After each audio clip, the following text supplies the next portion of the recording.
भगवते वासुदेवाय नमः। श्री विष्णु पुराण द्वितीय अंश का चौथा अध्याय पलच तथा सालमल आदि द्वीपों का विशेष वर्णन। इसमें पलच तथा सालमल द्वीप का वर्णन है। श्री पराशर जी बोलते हैं, जिस प्रकार जम्बूद्वीप सार समुद्र से घिरा हुआ है, उस प्रकार चार समुद्र को घेरे हुए पलच द्वीप स्थित है। जम्बूद्वीप का विस्तार 1,00,000 योजन है और हे ब्राह्मण, पलच द्वीप का उससे दूना हो कहा जाता है। पलच द्वीप के स्वामी मेघातिथि के 7 पुत्र हुए। उनमें सबसे बड़ा शांतः था और उससे छोटा शिशिर। उनके अनंतर क्रमशः सुखोदय, आनंद, शिव और क्षेमक थे तथा 7वां ध्रुव था। ये सब पलच द्वीप के अधीश्वर हुए। उनके अपने अपने अधिकृत वर्षों में प्रथम शांत है वर्ष है तथा अन्य शिशिर वर्ष, सुखोदय वर्ष, आनंद वर्ष, शिव वर्ष, क्षेमक वर्ष और ध्रुव वर्ष है तथा उनकी मर्यादा निश्चित करने वाले अन्य 7 पर्वत हैं। हे मुनि श्रेष्ठ, उनके नाम ये हैं, सुनो। गोमेद, चंद्र, नारद, दुंदुभि, सोमक, सुमना और 7वां वैभार्य है। इन अति सुरम्य वर्ष पर्वतों और वर्षों में देवता और गंधर्वों के सहित सदा निष्पाप प्रजा निवास करती है। वहाँ के निवासीगण पुण्यवान होते हैं और वे चिरकाल तक जीवित रहकर मरते हैं। उनको किसी प्रकार की आदि व्याधि नहीं होती, निरंतर सुख ही रहता है। उन वर्षों की 7 ही समुद्रगामिनी नदियाँ हैं। उनके नाम मैं तुम्हें बतलाता हूँ, जिनके श्रवण मात्र से वे पापों को दूर कर देती हैं। वहाँ अनुतप्ता, सिखी, विपाशा, त्रिदिवा, अक्लमा, अमृता और सुकृता है। ये 7 ही नदियाँ हैं। यह मैंने तुमसे प्रधान पर्वत और नदियों का वर्णन किया है। वहाँ छोटे छोटे पर्वत और नदियाँ तो और भी सहस्त्रों हैं। उस देश के हिष्ट पुष्ट लोग सदा उन नदियों का जलपान करते हैं। हे द्विज, उन लोगों में ह्रास अथवा वृद्धि नहीं होती और न उन 7 वर्षों में युग की ही कोई अवस्था है। हे महामते, हे ब्राह्मण, पलच द्वीप से लेकर शाक द्वीप पर्यंत 6 द्वीपों में सदा त्रेता युग के समान समय रहता है। इन द्वीपों के मनुष्य सदा निरोग रहकर 5,000 वर्ष तक जीते हैं और इनमें वर्णाश्रम विभाग अनुसार 5 धर्म, अहिंसा, सत्य, असत्य, ब्रह्मचर्य और अपरिग्रह वर्तमान रहते हैं। वहाँ जो 4 वर्ण हैं वह मैं तुमको सुनाता हूँ। हे मुनि सत्तम, उस द्वीप में जो आर्यक, कुरर, विदिशय और भावी नामक जातियां हैं, वे ही कर्म से ब्राह्मण, क्षत्रिय, वैश्य और शूद्र हैं। हे द्विजोत्तम, उसी में जम्बू वृक्ष के ही परिमाण वाला एक पलच पाकर का वृक्ष है, जिसके नाम से उसकी संज्ञा पलच द्वीप हुई। वहाँ आर्य आदि वर्णों का जगत सृष्टा, सर्वरूप सर्वेश्वर भगवान श्री हरि का सोम रूप से यजन किया जाता है। पलच द्वीप अपने ही बराबर परिमाण वाले वृत्ताकार इक्षुरस के समुद्र से घिरा हुआ है। हे मैत्रेय, इस प्रकार मैंने तुमसे संक्षिप्त में पलच द्वीप का वर्णन किया। अब तुम साल द्वीप का वर्णन सुनो। इस प्रकार श्री पराशर जी जो है पलच द्वीप का वर्णन करते हैं। अब बोलते हैं मैत्रेय जी को कि अब तुम साल्म द्वीप के बारे में सुनो। अब पराशर जी साल्म द्वीप का वर्णन करते हैं। साल्म द्वीप के स्वामी बीरबर पुष्मान थे। उनके पुत्रों के नाम सुनो। हे महामुनि, वे श्वेत, हरित, जीमूत, रोहित, वैधुत, मानस और सुप्रभ थे। उनके 7 वर्ष उन्हीं के नामानुसार संज्ञा वाले हैं। यह पलच द्वीप को घेरने वाला इक्षुरस का समुद्र अपने दूने विस्तार वाले इस साल्म द्वीप से चारों ओर से घिरा हुआ है। वहाँ भी रत्नों के उद्गम व स्थान रूप 7 पर्वत हैं, जो उसके 7 वर्ष के विभाजक है, और 7 नदियाँ हैं। पर्वतों में पहला कुमुद, दूसरा उन्नत और तीसरा बालाहक है, तथा चौथा द्रोणाचल है, जिसमें नाना प्रकार की महाअस्थियाँ हैं। 5वां कंक, 6ठा महिष और 7वां गिरिवर कुकुद्यान है। अब नदियों के नाम सुनो। इबे, योनि, तोया, वितृष्णा, चंद्रा, मुक्ता, विमोचनी और निर्वृत्ति हैं, तथा स्मरण मात्र से ही सारे पापों को शांत कर देने वाली हैं। श्वेत, हरित, वैधुत, मानस, जीमूत, रोहित और अति शोभयामना सुप्रभ, ये उसके 4 वर्णों से युक्त 7 वर्ष हैं। हे महामुनि, साल्म द्वीप में कपिल, अरुण, पित्त और कृष्ण, ये 4 वर्ण निवास करते हैं, जो पृथक पृथक क्रमशः ब्राह्मण, क्षत्रिय, वैश्य और शूद्र हैं। ये योजनशील लोग सबके आत्मा, अव्यय और यज्ञ के आश्रय वायु रूप विष्णु भगवान का श्रेष्ठ यज्ञों द्वारा यजन करते हैं।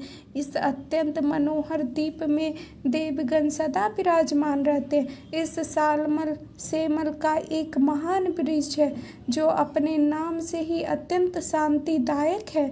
यह द्वीप अपने समान ही विस्तार वाले एक मदिरा के समुद्र से सब ओर से पूर्णतः घिरा हुआ है, और यह सुरास समुद्र साल्म द्वीप से दूने विस्तार वाले कुश द्वीप द्वारा सब ओर से परिवेष्टित है। कुश द्वीप में वहाँ के अधिपति ज्योतिष्ठान के 7 पुत्र थे। उनके नाम सुनो। वे उद्धित, बेनुमान, बैरथ, लंबन, धृति, प्रभाकर और कपिल थे। उनके नामानुसार ही वहाँ के वर्षों के नाम पड़े। उसमें दैत्य और दानवों के सहित मनुष्य तथा देव, गंधर्व, यक्ष तथा किन्नर आदि निवास करते हैं। हे महामुनि, वहाँ भी अपने अपने कर्मों में तत्पर, दमी, सुस्मी, स्नेह और मंदेह नामक 4 ही वर्ण हैं, जो कर्मशः ब्राह्मण, क्षत्रिय, वैश्य और शूद्र ही हैं। अपने प्रारब्ध क्षय के निमित्त शास्त्रानुकूल कर्म करते हुए वहाँ कुश द्वीप में ही वे ब्रह्म स्वरूप जनार्दन की उपासना द्वारा अपने प्रारब्ध फल के देने वाले अत्युग्र अहंकार का क्षय करते हैं। हे महामुनि, उस द्वीप में विदुर्म, हेमशैल, धूर्तिमान, पुष्पवान, कुशेशय, हरि और 7वां मंद्राचल, ये 7 वर्ष पर्वत है, तथा उसमें 7 ही नदियां हैं। उनके कर्मशः नाम सुनो। वे धूत, पापा, शिवा, पवित्रा, सम्मति, विद्युत, अम्भा और मही हैं। ये संपूर्ण पापों को हरने वाली हैं, और वहाँ और भी सहस्त्रों छोटी छोटी नदियाँ और पर्वत हैं। कुश द्वीप पे कुशक का झाड़ है, उसी के कारण इसका नाम पड़ा है। यह द्वीप अपने ही बराबर विस्तार वाले घी के समुद्र से घिरा हुआ है, और वह घृत समुद्र की क्रांच द्वीप से परिवेष्टित है। हे महाभाग, अब इसके अगले क्रांच नामक महाद्वीप के विषय में सुनो, जिसका विस्तार कुश द्वीप से दूना है। क्रांच द्वीप में महात्मा धूर्तिमान के जो पुत्र थे, उनके नामानुसार ही महाराज धूर्तिमान ने उनके वर्षों के नाम रखे। हे मुनि, उसके कुशल, मंदग, उष्ण, पीबर, अंधकारक, मुनि और दुंदुभि, ये 7 पुत्र थे। वहाँ भी देवता और गंधर्वों से सेवित अति मनोहर 7 वर्ष पर्वत है। हे महाबुद्धे, उनके नाम सुनो। उनमें पहला क्रांच, दूसरा वामन, तीसरा अंधकारक, चौथे घोड़े के मुख से समान रत्नमय स्वाहिनी पर्वत, 5वां दिवावृत, 6ठा पुंडरीकावन और 7वां महापर्वत दुंदुभि है। वे द्वीप परस्पर एक दूसरे से दूने हैं, और उन्हीं के भांति उनके पर्वत भी उत्तरोत्तर द्विगुण हैं। इन सुरम्य वर्षों और पर्वत श्रेष्ठों में देवगणों के सहित संपूर्ण प्रजा निर्भय होकर रहती है। हे महामुने, वहाँ के ब्राह्मण, क्षत्रिय, वैश्य और शूद्र क्रम से पुष्कर, पुष्कल, धन्य और तिष्य कहलाते हैं। हे मैत्रेय, वहाँ जिनका जलपान किया जाता है उन नदियों का विवरण सुनो। उस द्वीप में 7 प्रधान तथा अन्य सैकड़ों क्षुद्र नदियाँ हैं।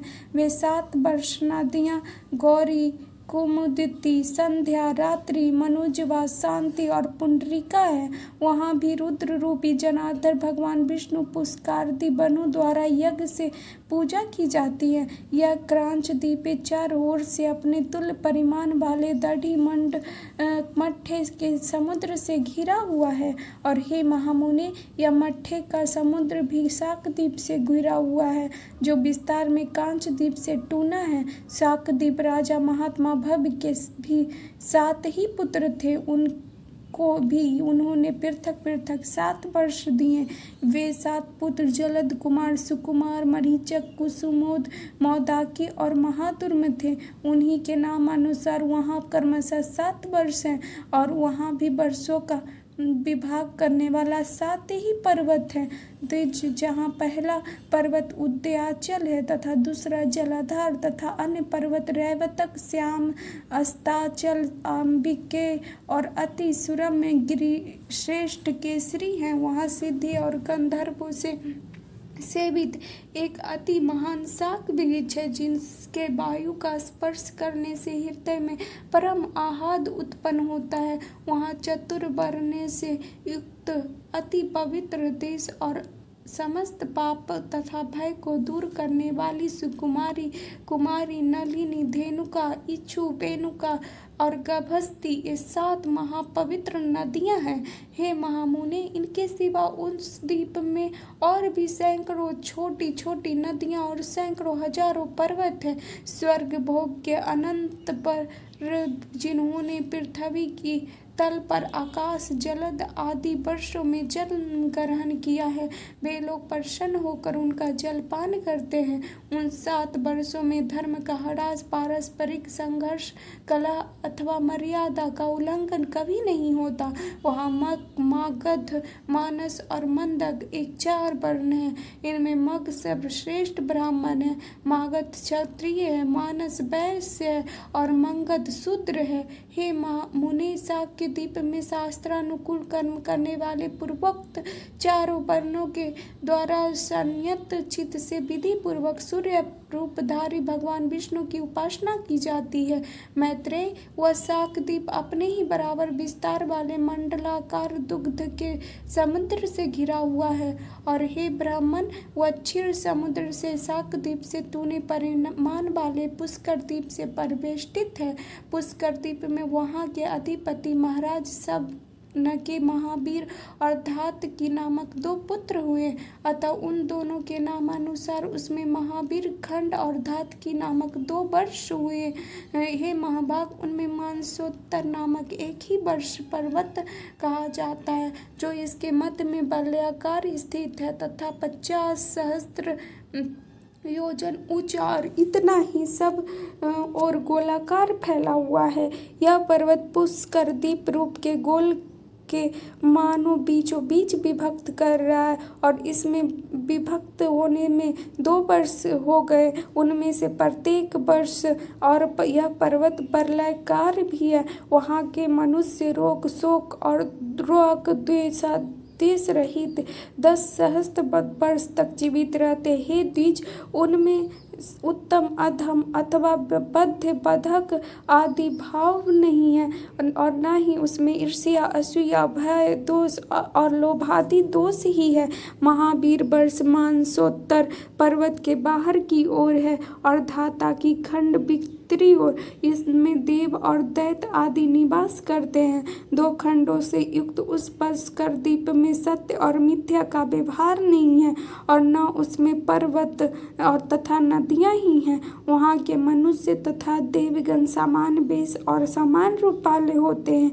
हे मैत्रेय, ब्रह्मचर्य से हीन, काम कर्मों से रहित तथा वेद कृषि, दंड नीति और शुश्रूषा आदि शून्य वे दोनों वर्षों तो मानो अत्युत्तम भौम स्वर्ग है। हे मुनि, उन महावीर तथा धात की खंड नामक वर्षों में काल समस्त ऋतुओं में सुखदायक और जरा तथा रोग आदि से रहित रहता है।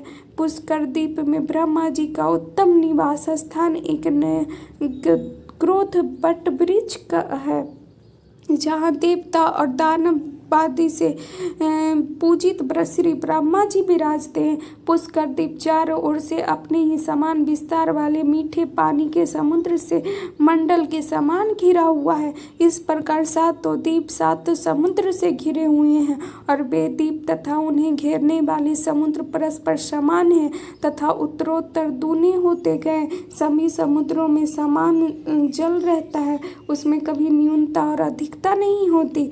हे मुनि श्रेष्ठ, पात्र का जल जिस प्रकार अग्नि का संयोग होने से उबलने लगता है, उसी प्रकार चंद्रमा की कलाओं के बढ़ने से समुद्र का जल भी बढ़ने लगता है।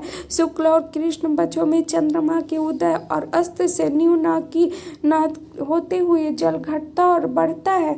हे महामुनि, समुद्र के जल की वृद्धि और क्षय 510 अंग तुलक देखी जाती है। हे विप्र, पुष्कर द्वीप में संपूर्ण प्रजा पर के सर्वदा अपने आप ही प्राप्त हुए षड्रस भोजन का आहार करते हैं।